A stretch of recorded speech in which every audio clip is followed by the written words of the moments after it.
Hello les amis, j'espère que vous allez bien. Alors pour ces petites vidéos de décembre, ben écoutez, je vais commencer par répondre à un commentaire et une suggestion qui m'a été demandée pour une vidéo, c'est-à-dire que on va partager un petit moment souvenir et on va partager un petit moment effet de Noël sur soi, sur ce que je pense de Noël, si j'aime ça, les souvenirs qui me viennent. Alors attendez, j'essaie de me mettre comme je peux parce que bon, là j'ai la fenêtre et c'est pas évident, vous voyez, c'est pas évident. Je fais ce que je peux. Donc écoutez, on va boire, hein, voilà. Ça a préparé le...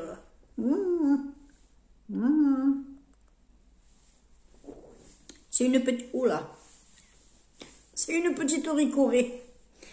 Oui, alors il fait pas froid chez moi, hein, vous inquiétez pas, j'ai juste un petit pull, ma petite écharpe, et puis j'aime bien avoir le dos chaud, surtout quand je mange, là, j'aime bien, voilà. Donc, ce que représente Noël pour moi, déjà, dans la famille, Noël c'était quelque chose qui était pas sacré, mais presque. Moi j'avais des parents et des grands-parents. Enfin, mon papa ne montrait pas, mais bon, je savais qu'il y avait quelque chose. J'avais une mère qui était croyante, j'avais des grands-parents qui étaient croyants. C'était quelque chose qu'on marquait, on faisait toujours Noël et surtout, on n'oubliait pas la crèche. Moi, c'était un moment important pour moi quand on faisait le sapin et la crèche parce que je participais à quelque chose. Depuis toute petite, mes parents m'ont toujours dit, voilà, alors le ravi il se met ici, le petit Jésus il se met là, le machin, le truc, l'âne, le bœuf, vous voyez ce que je veux dire? On m'apprenait un petit peu comment ça se construisait, un petit peu ce que ça voulait dire, qui étaient les personnages, etc.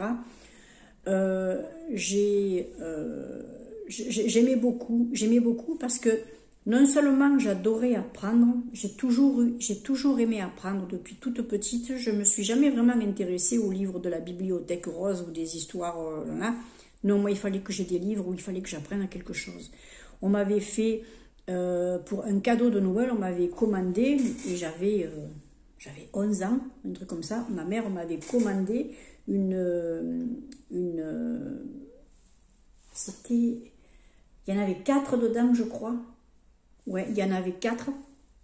Une collection sur tout le corps humain. J'étais passionnée par le corps humain, voir comment ça fonctionnait, les veines, les trucs, les nerfs, le cerveau. J'ai toujours eu un truc pour le cerveau, moi c'est un truc de fada. J'ai toujours voulu ça. Je demandais pas tellement des jouets, vous savez, pour Noël. Je demandais si, ou alors, si, ah oui, il y a un truc que j'avais demandé une fois, c'était un petit flipper. Vous savez, les petits flippers. Alors ça marchait à électricité. On branchait le flipper et puis bon, mais gling gling gling. Alors on se faisait, c'est parti avec mon père. Ma mère, elle devait partir dans la cuisine, elle devait avoir une tête comme ça. Mais bon, c'était un plaisir à partager.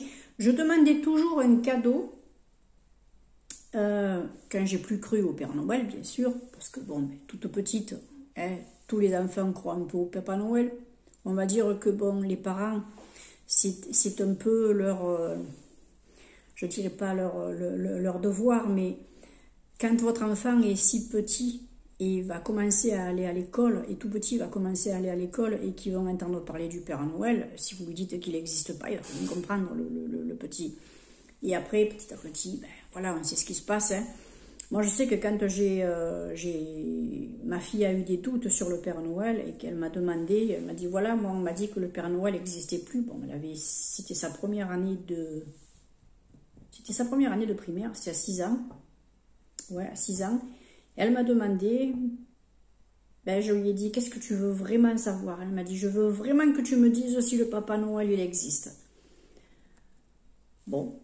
Alors j'ai dit, ben voilà, le Papa Noël, en fait, c'est pour créer de la magie pour les enfants, tout ça. C'est parce qu'on vous aime et qu'on veut que, voilà, on veut mettre de la magie quand vous êtes tout petit, c'est magnifique d'attendre le Papa Noël, de voir ce monsieur barbu et tout mignon, tout comme un grand papy, comme...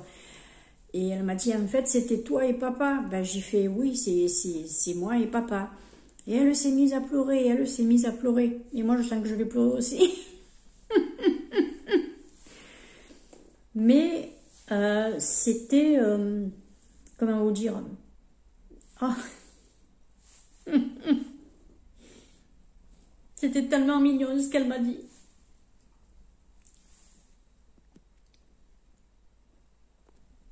Ben, excusez-moi, j'ai lâché un peu la pression. Hein. Bon, même s'il y a toujours, voilà. Mais elle m'a dit, mon Dieu, mais vous m'aimez tant que ça. Et ça m'a, waouh. Ça m'a énormément touchée quand elle m'a dit ça. Énormément touchée. Elle était tellement heureuse d'avoir des parents qui l'aiment autant que ça. C'était très, très émouvant. Sur le coup, moi, j'ai cru qu'elle pleurait parce qu'elle n'avait pas le Père Noël, vous voyez. Mais au contraire, elle pleurait parce qu'elle était encore plus contente que ce soit ses parents qui lui fassent des cadeaux. Parce qu'au moins, ses parents lui montraient que, ben, elle était importante, etc. Et ça, c'est quelque chose qui m'a... Waouh. Ouais. Et depuis, eh ben, elle fait... Elle me demande de temps en temps, est-ce que maman, je t'ai déçue, quoi. Jamais de ma vie. Jamais de la vie tu m'as déçue, ma chérie. Jamais de la vie. Et si jamais tu passes par là, je te le redis encore une fois. Jamais, jamais, jamais. Jamais. Et mes parents, c'était la même chose. Je veux dire, j'ai été fille unique, ok. J'ai été gâtée, ok, parce que je suis une miraculée. J'ai failli mourir à la naissance. Et ma mère aussi, on a eu... on dit, on est béni, hein, comme on dit. Mais je veux dire, par là, c'était des moments tellement, tellement importants. C'était vraiment, la Noël, nous, c'était l'amour à la maison. L'amour à la maison, ce partage avec nos proches, avec la famille. Quand je pouvais encore profiter de ma grand-mère, tout ça, parce que j'ai perdu mon papy, j'avais 5 ans, j'ai pas pu assez en profiter. Mais ma grand-mère, j'en ai profité jusqu'à l'âge de 14 ans et je vous garantis que j'en ai profité. Parce que quand ma mère me cherchait, plutôt que moi d'être avec mes copines, j'étais chez ma grand-mère. D'ailleurs, c'est la maison dans laquelle j'habite maintenant. C'était la maison de ma grand-mère. Il faut que je me dise que c'est ma maison maintenant, mais j'ai toujours tendance à dire que c'est la maison de ma grand-mère. Parce que j'étais tellement, tellement proche d'elle. C'était une seconde maman. C'était vraiment une seconde maman. Vous savez, quand elle était jeune, elle faisait partie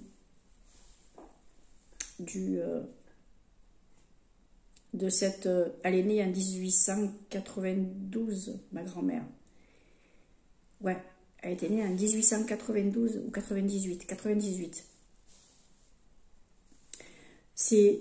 Pour moi, c'était une autre époque, voir les toilettes, voir le travail, ce qu'elle faisait, tout ça. Elle nous sortait des petits trucs pour les fêtes de Noël, de son mariage, des choses comme ça. C'était tellement mignon. Et puis il y avait, parfois je me croyais dans une autre époque quand je venais la voir. Vous voyez? Et c'est une époque que j'aime beaucoup. C'est une époque que j'aimais beaucoup. Elle m'a fait aimer ces belles robes, ces dentelles, ces choses. J'ai gardé des choses de ma grand-mère de toute façon. Hein. Alors il faut savoir que ma grand-mère, c'était une couturière, brodeuse et dentelière de métier. Elle a fait des trucs pas possibles. Et mon grand-père, c'était un auteur, compositeur, interprète. J'ai des disques de mon grand-père et il avait son groupe, etc. Il composait des opéras, il composait de tout. Il composait des morceaux qu'on lui demandait, en fait. Voilà, c'était un petit génie de la musique. Ouais, honnêtement, oui. Moi, c'est ce que m'avait dit un monsieur après que j'avais rencontré. Il m'avait dit, ton papy, c'était un génie. On lui demandait un truc, il te le faisait comme ça. C'était, voilà. Et il m'a énormément manqué pour la Noël parce que c'était quelqu'un qui aurait pu vraiment apporter quelque chose. En plus, vous voyez, pendant les fêtes, avec ce côté un peu... alors c'était un grand monsieur très mince.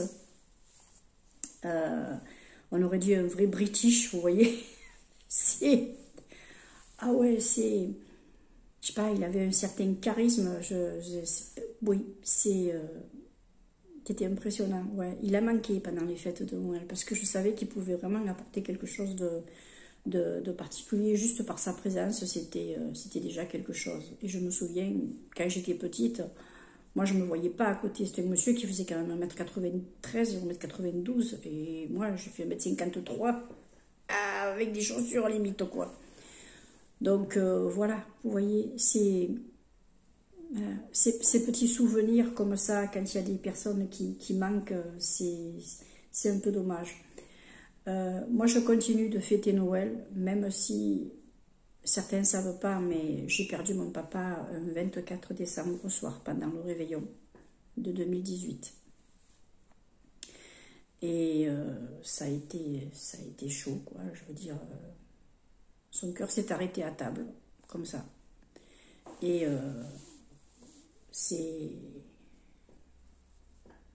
Moi, je continue à fêter Noël, même si j'y pense, même si j'ai pas complètement fait le deuil de mes parents.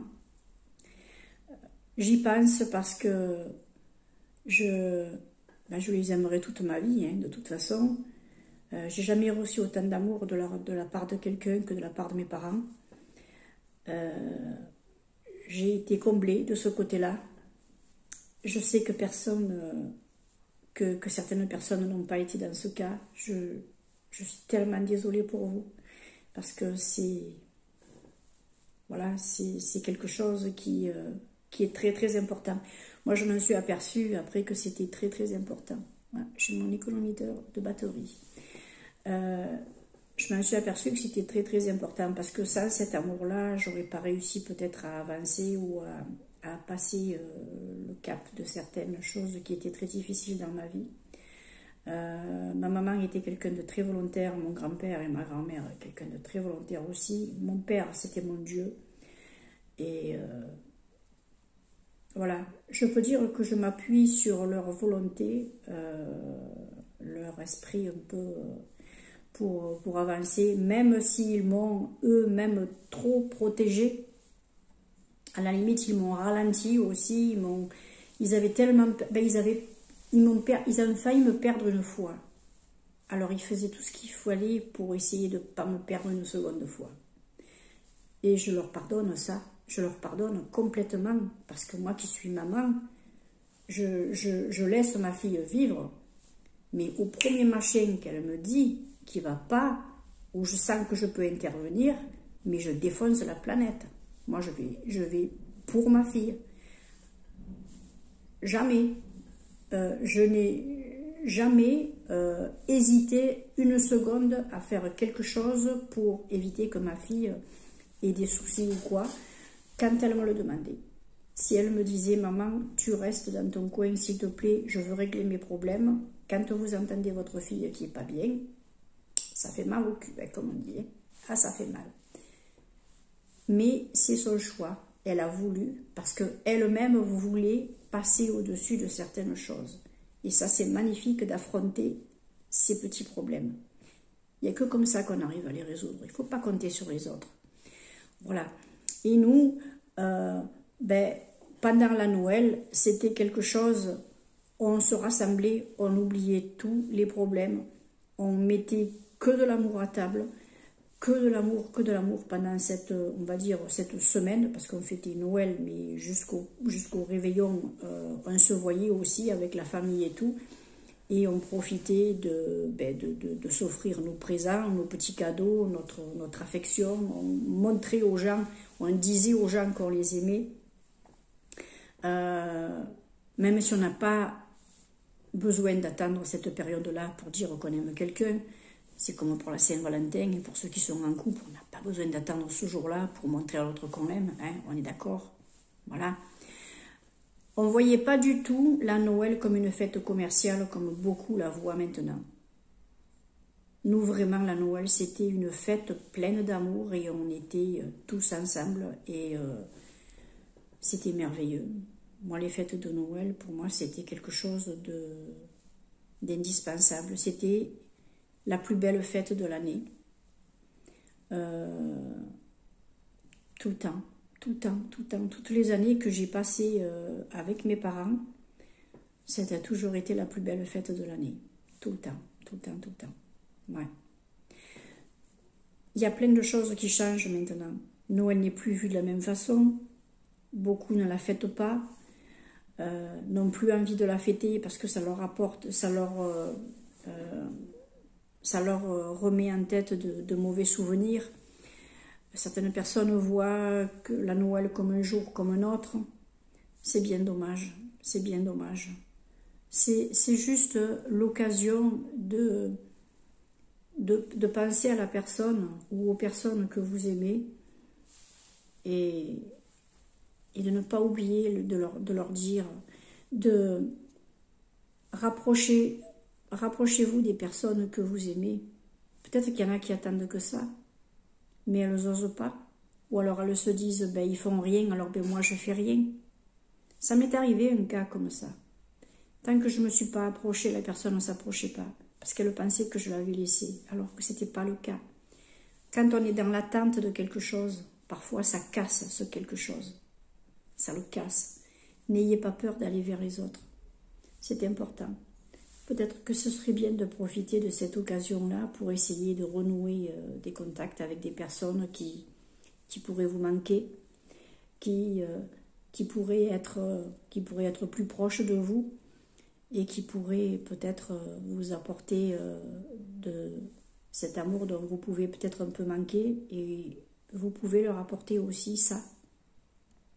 Vous pouvez leur apporter aussi ce petit truc qui fait que ben, ça va les rassurer. Ils ne vont pas se sentir isolés, ils ne vont pas se sentir délaissés, rejetés. Vous savez, la blessure de rejet, moi je l'ai vécue. Il n'y a pas longtemps. Et vous savez pourquoi et avec qui. Mais je m'en fiche de ça. Maintenant, quand j'ai envie d'aller voir quelqu'un, je ne me gêne pas, j'y vais. Je ne veux pas que la personne attende de savoir que c'est une personne qui m'intéresse, qui peut compter, qui m'a seulement fait rire, seulement m'a apporté quelque chose. Quand on sort d'un spectacle avec les copines, chaque fois, elles y ont droit. Je vais voir les personnes qui ont participé, qui ont fait le spectacle, et je me débrouille d'arriver avec une photo ou un autographe ou quelque chose, ou un truc, ou une carte, ou un truc. Non, pas les autographes, c'était avant, c'était plutôt pour le sport, ça. Mais je me débrouille toujours d'aller voir la personne parce qu'elle m'a apporté quelque chose. Je veux lui dire qu'elle m'a apporté quelque chose. Et c'est important. Et ils ont toujours, ou elles ont toujours le sourire. Toujours le sourire. Ils sont toujours contents. Vous apportez du bonheur à quelqu'un et en fait, vous vous en apportez aussi à vous-même. Et ça, c'est important. C'est peut-être le moment, avec ces fêtes qui arrivent là, de réfléchir là-dessus. Et de vous dire que, bon, bah écoutez, pourquoi pas? Ouais, peut-être que cette personne-là, elle attend, peut-être, oui, voilà. J'ai plus de nouvelles, mais c'est peut-être pas parce qu'elle m'aime pas, c'est que elle s'imagine que, voilà. Mais si l'autre personne attend aussi que vous fassiez le premier pas, comment voulez-vous que les choses s'arrangent? Il faut bien qu'il y en ait un qui commence. Il faut bien qu'il y en ait un qui commence et qui fasse le premier pas. Moi, maintenant, je le fais. Et c'est souvent très, très bénéfique. Très bénéfique. Ouais. Je m'en fous maintenant. Si je me prends un vin, je me prends un vin. Ce ne sera pas le dernier. Ce ne sera pas le dernier. Mais on s'en fout. Faites-le. Allez, va. Je vais arrêter, ça fait déjà 20 minutes, j'ai dit que je voulais faire des vidéos qui n'étaient pas très longues. Écoutez, voilà, si ce genre de vidéo vous plaît, des petits souvenirs, des petites story time, des choses comme ça, vous me le notez en commentaire. J'ai plein de trucs à dire. J'ai même des trucs farfelus qui me sont arrivés. Peut-être qu'un jour, j'oserai en parler. Mais bon, ça ne plaira pas à tout le monde.